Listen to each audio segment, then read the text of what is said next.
अस्सलामुअलैकुम नाजरीन, मैं हूं हुरैन फातिमा और आप देख रहे हैं हिमायती न्यूज HD चैनल। नजर डालते हैं आज की अहम खबर पर। सीनियर रहनुमा रुकन कौमी असम्बली NA 230 मलीर सैयद आगा रफीउल्लाह ने chairman UC cattle colony Javed Iqbal Kaku के छोटे भाई आसिफ इकबाल ताती की वफात पर ताज़ियत, गहरे दुख, अफसोस और दिली हमदर्दी का इजहार किया।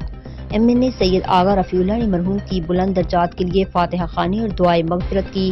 दुख की इस घड़ी में आप लोगों के साथ गम में बराबर का शरीक हूँ। MNA सैयद आगा रफीउल्लाह का जावेद इकबाल काकू से मुकालमा। अल्लाह पाक से दुआ गो हूँ, अल्लाह पाक मरहूम की कामिल मगफिरत फरमाए और जन्नतुल फिरदौस में आला मकाम नसीब फरमाए। MNA सैयद आगा रफीउल्लाह। ताज़ियत के मौका पर साबिक वाइस चेयरमैन बल्दिया मलीर अब्दुल खालिक मरवत, UC सदर रसूल खान सवाती, सियासी और समाजी रहनुमा चौधरी अल्तमश जावेद, फैसल मुगल पार्टी सीनियर रहनुमा मलिक तारिक अवान, जुल्फ़कार टालानी, करमदीन हिमायती, हाजी दिलमुराद हिमायती और पार्टी के दीगर रहनुमाओं कारकुनान भी शरीक थे।